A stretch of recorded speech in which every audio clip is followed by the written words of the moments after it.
ゆっくり解説。溶接の天才。悲劇のスター市川雷蔵。37年の生涯で残した不滅の傑作ベスト10。ねえマリサ、昭和の映画界に彗星みたいに現れて、あっという間に時代を駆け抜けていった、伝説のスターがいたのを知ってるかしら？ああ、レイム。それは市川雷蔵のことだな。歌舞伎役者の家に生まれながらも、生後すぐに別の歌舞伎役者の養子に出されたという複雑な出自を持つ。その生い立ちが、彼の宿命的な孤独感や虚無の影を生んだのかもしれないな。わずか15年の活動で159本もの映画に主演し、37歳の若さで言ってしまった溶接の天才だぜ。勝新太郎さんと共に勝雷蔵時代を築いた、大英の大黒柱だったんだ。37歳。早すぎるわよね。でもだからこそ、彼の放つ光は今でも鮮烈なのかしら。あの虚無を称えた眼差し、息を飲むほど美しい盾。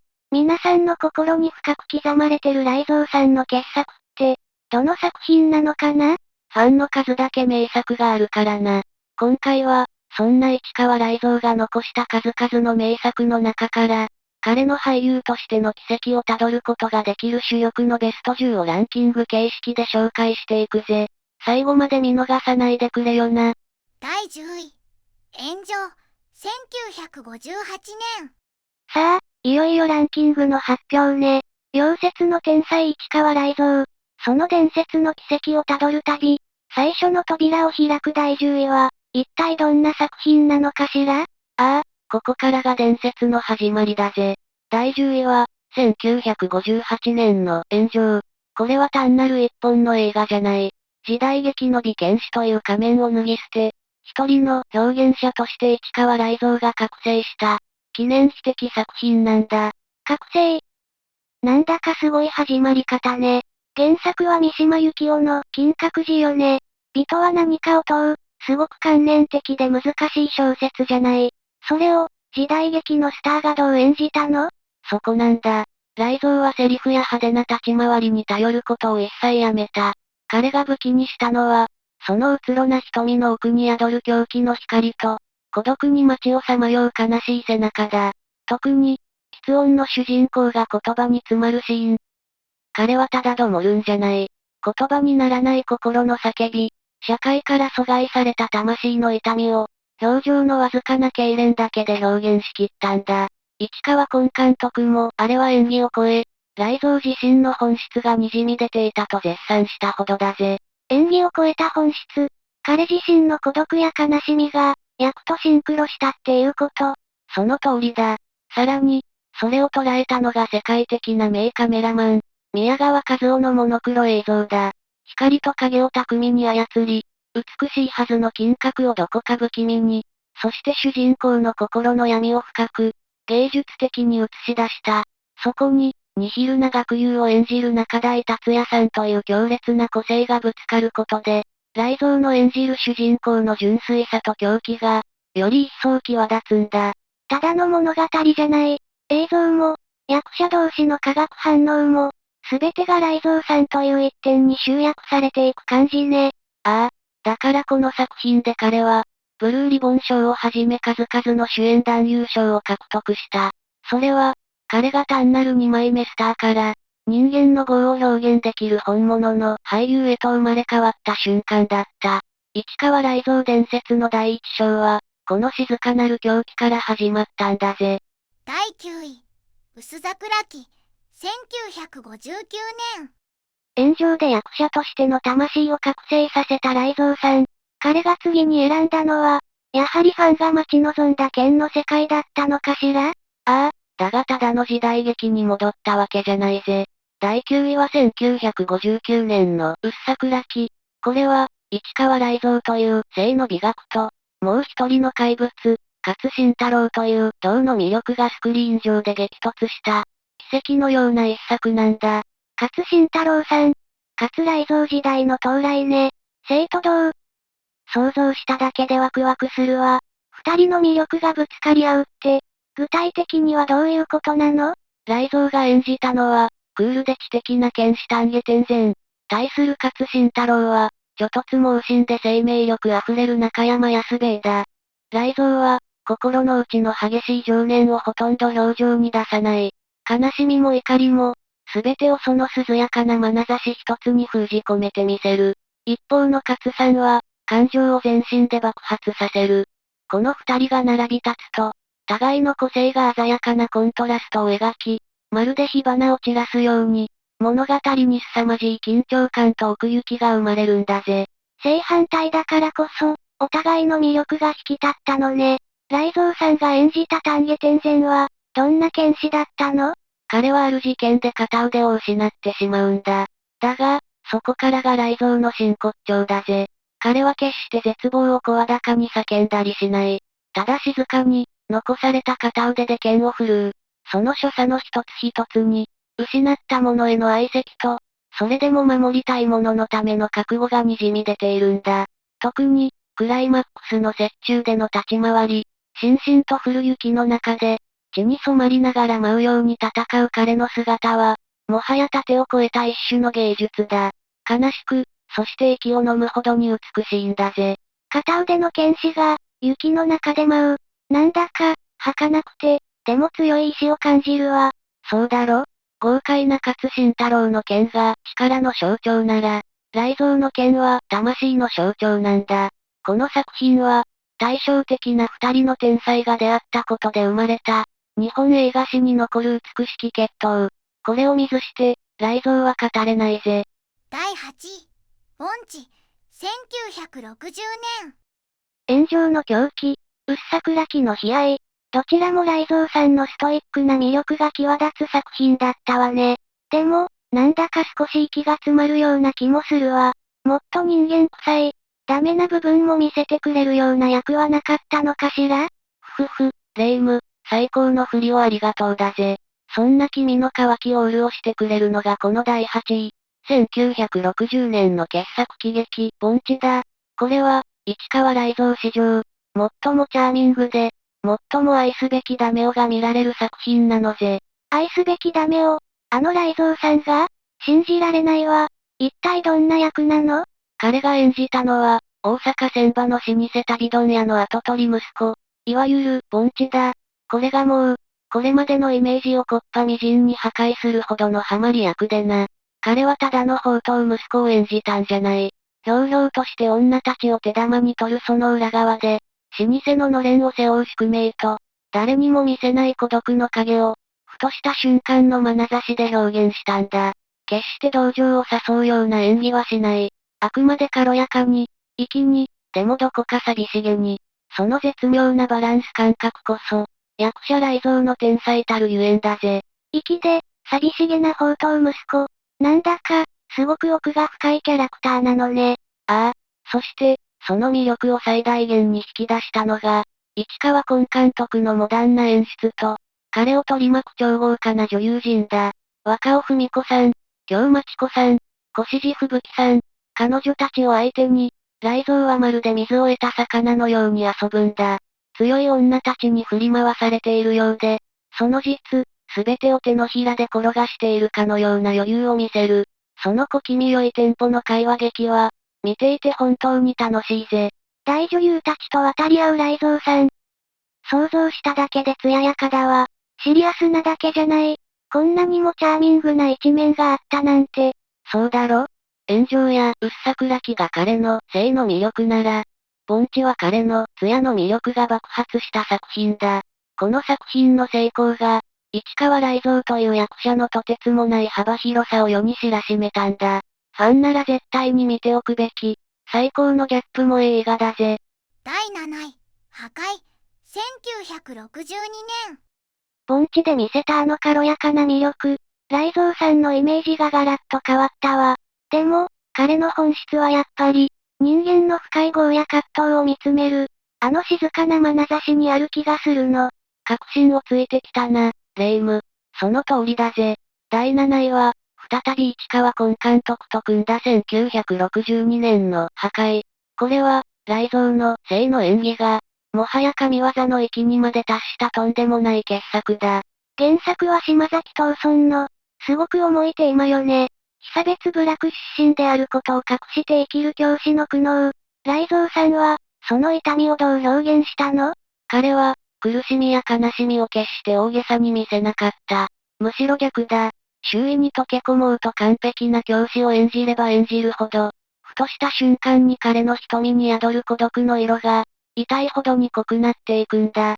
父の戒めと、解放を叫ぶ思想家への共感との間で引き裂かれる魂の葛藤を、彼はほとんどセリフに頼らず、ただひたすらその佇まいと視線の動きだけで表現しきったんだぜ。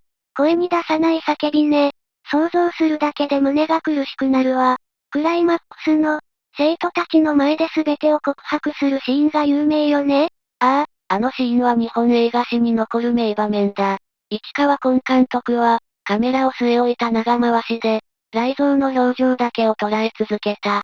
彼は涙ながらに絶叫したりしない。すべての感情をせき止めたまま、絞り出すように、しかし毅然と真実を語るんだ。その静かな告白だからこそ、差別というものの不条理さと、一人の人間の尊厳が、何万の言葉よりも雄弁に、見る者の胸を締め付けるんだぜ。静けさの中にこそ、真の魂の叫びがある。雷蔵さんと市川崑監督の信頼関係が生んだ、奇跡のシーンなのね。まさしくな。情熱的に理想を語る三國連太郎さんの銅の演技と対比されることで、雷蔵の生の苦悩はさらに際立つ。この作品で彼は、社会派ドラマの主演としても日本映画界の頂点に立てることを証明した。市川雷蔵は、ただのスターじゃない。時代が抱える痛みを一身に背負える真の大俳優だったんだ。第6位、剣、1964年。人間の内なる弱さや狂気、葛藤を演じてきた雷蔵さん。彼自身が心の底からこれを演じたいと熱望した役は、一体どんな人物だったのかしら？いい質問だぜ、レイム。第6位は1964年の剣。これは炎上に続き、三島由紀夫の小説が原作なんだが、何よりすごいのは、雷蔵さん自身がこの原作に惚れ込み、自ら企画して映画化を実現させた一本だということだ。雷蔵さん自身の企画、それは役への思い入れも半端じゃなかったでしょうね。どんな物語なの？剣の道に己の全てを捧げる大学剣道部の主将国分次郎。彼は、純粋すぎるがゆえに一切の妥協を許さず、自らをも追い詰めていく。まさに、人間そのものが一本の刀になったような、危険なまでに研ぎ澄まされた男だ。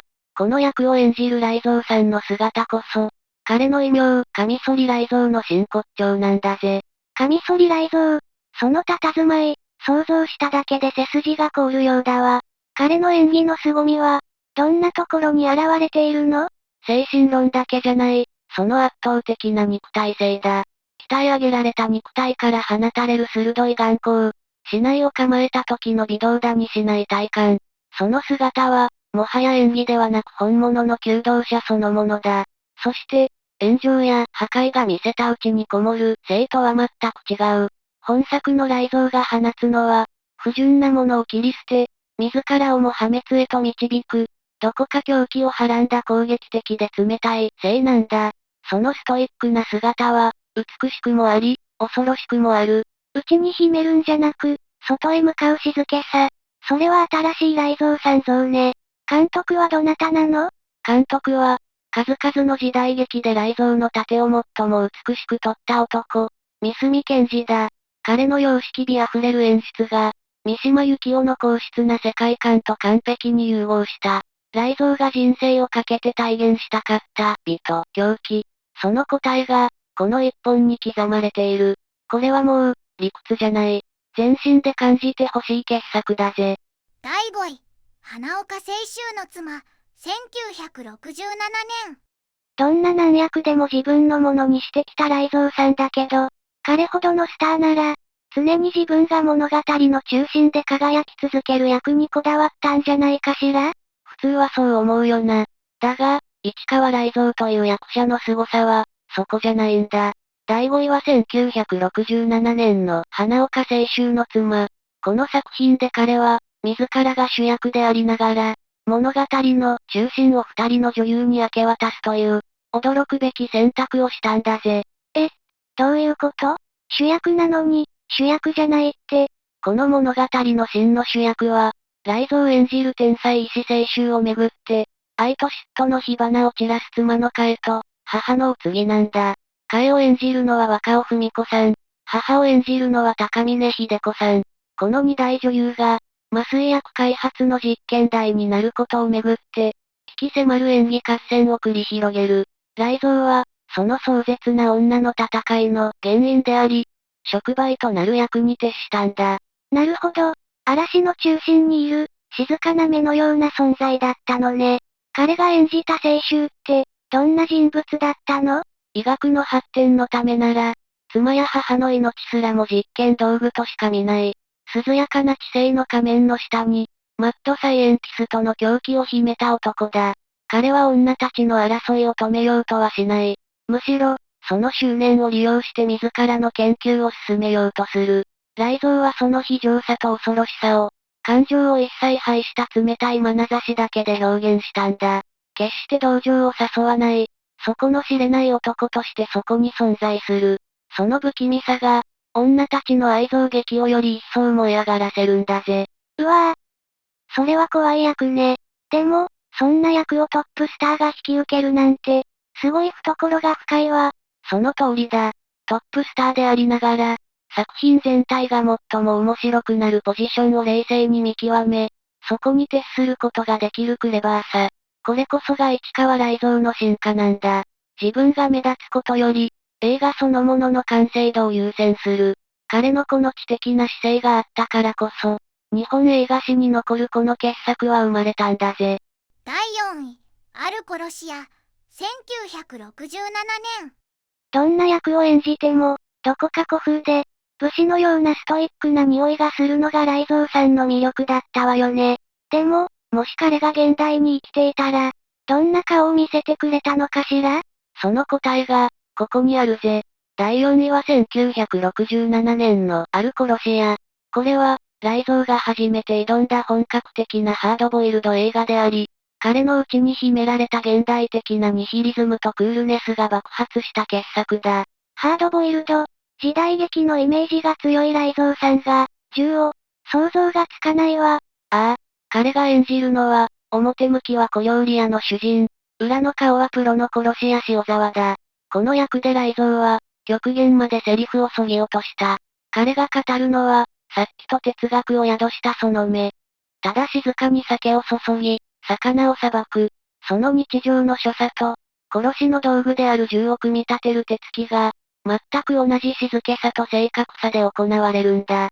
そこに彼の美学が凝縮されている。殺しを、まるで職人の仕事のように、ただ怖いだけじゃない、何か神聖な雰囲気すら感じるわね。まさしく、特に、銃を分解し、手入れをし、再び寸分の狂いもなく組み立てる一連のシーンは圧巻だぜ。まるで茶道の総称が茶器を扱うように、一つ一つの部品に敬意を払い、静かに向き合う。そこにはセリフも音楽もほとんどない。ただ、金属の冷たい音と、雷蔵の研ぎ澄まされた呼吸だけが響く。この静寂こそが、どんなアクションシーンよりも雄弁に、彼のプロフェッショナルな孤独と矜持を物語っているんだ。そして、その職人的な手さばきから、彼が殺しを単なる生業ではなく、ある種の美学として捉えていることが伝わってくるんだ。道ではなく性で殺し屋の哲学を見せる、なんて斬新な表現なの。そうだろ？森一成監督と名カメラマン宮川和夫は、雷蔵という役者の本質が性にあることを見抜いていたんだ。刀を銃に持ち替えても、彼の武士のような魂は変わらない。むしろ、現代的な孤独の中で、その魂はより鋭く、より純粋に輝きを放った。和製フィルムノワールの金字塔にして、市川雷蔵の新たな伝説が始まった一本だぜ。第3位、陸軍中野学校シリーズ、1966年から。いよいよトップ3ね。これまで雷蔵さんは、剣士、学僧、殺し屋と、孤高のスペシャリストを演じてきた印象が強いわ。彼の知的な魅力が最大限に発揮された役柄って、やっぱりあったのかしら？もちろんだぜ。市川雷蔵の血の魅力が頂点に達したのが、この第3位。1966年から始まった大ヒットシリーズ、陸軍中野学校だ。これは、彼のキャリア後期の新たな代表作になったんだぜ。陸軍中野学校。名前は聞いたことがあるわ。実在した、旧日本陸軍のスパイ養成機関よね。雷蔵さんは、そこで学ぶスパイを演じたの？その通り。彼が演じたのは、冷静沈着、頭脳明晰なエリート諜報員三好次郎だ。この役で雷蔵が見せたのは、もはや感情を表に出す演技じゃない。あらゆる感情を心の奥底に封印し、国家という非常なマシーンの完璧な部品となりきろうとする男の姿だ。祖国のためと信じ、非常な任務を遂行する中で、次第に人間性を失っていく。その空虚さと悲しみを、彼はほとんど無表情な顔の奥にある、わずかな瞳の揺らぎだけで表現したんだぜ。まさに、心を殺した男の境地を完璧に演じきっているんだ。心を殺したスパイ。なんて悲しい役なの。一番の見どころは、どんなところ？シリーズ第一作のクライマックスだな。彼を愛するがゆえに敵国のスパイになってしまった婚約者を、自らの手で殺さなければならなくなる。再会を喜ぶ彼女に、彼は完璧な笑顔で毒入りのワインを注ぐんだ。その穏やかな表情と、やっていることの残酷さとのギャップが、見る者の心をえぐる。愛する人を殺めてもなお、彼の表情は一切変わらない。その瞬間、彼は完全に人間であることをやめ、国家のための道具になったんだ。その壮絶な覚悟が、たまらなく悲しいんだぜ。笑顔で、愛する人を、それは、どんな立ち回りよりも残酷で、悲しいシーンね。そうだろ？このシリーズは、単なるスパイアクションじゃない。戦争という巨大なシステムの中で、個人の心がいかにして壊されていくかを描いた、痛切な人間ドラマなんだ。その中心で、静かに、そして美しく壊れていく市川雷蔵の姿は、一度見たら忘れられない。彼のインテリジェンスと悲劇性が完璧に融合した、最高傑作シリーズだぜ。第2、忍びの者シリーズ、1962年から。ついに第2位、雷蔵さんの代表作といえば、やっぱり剣豪や知的なスパイのイメージが強いけど、それを超える作品というと、一体何なのかしら？市川雷蔵が日本映画の歴史に刻んだ、最大の功績。それがこの第2位だ。1962年から始まった、伝説のシリーズ、忍びの者。この作品がなければ、私たちが知っている忍者の姿は全く違ったものになっていただろうな。どういうこと？忍者映画なんて、それ以前にもたくさんあったんじゃないの？ああ、だがそれらは、妖術を使ったり、煙と共に消えたりする高等無形なヒーローだった。この作品が革命的だったのは、歴史の闇に生きた忍びのリアルな姿を初めて描いたことだ。監督は社会派の巨匠山本薩夫。彼の徹底したリアリズムによって、忍者は特殊能力を持つ超人ではなく、厳しい訓練を積んだだけの生身の人間として描かれた。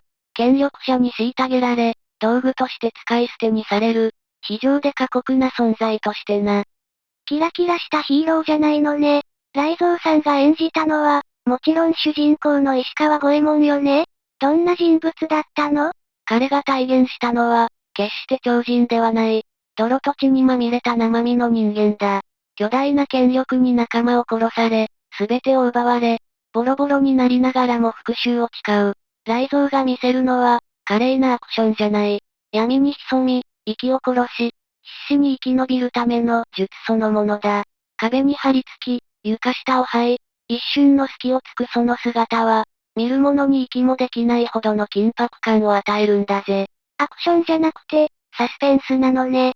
生きるか死ぬかの、ギリギリの緊張感が伝わってくるわ。その通りだ。このダークで人間臭い忍者像は、日本中に衝撃を与え、一大忍者ブームを巻き起こした。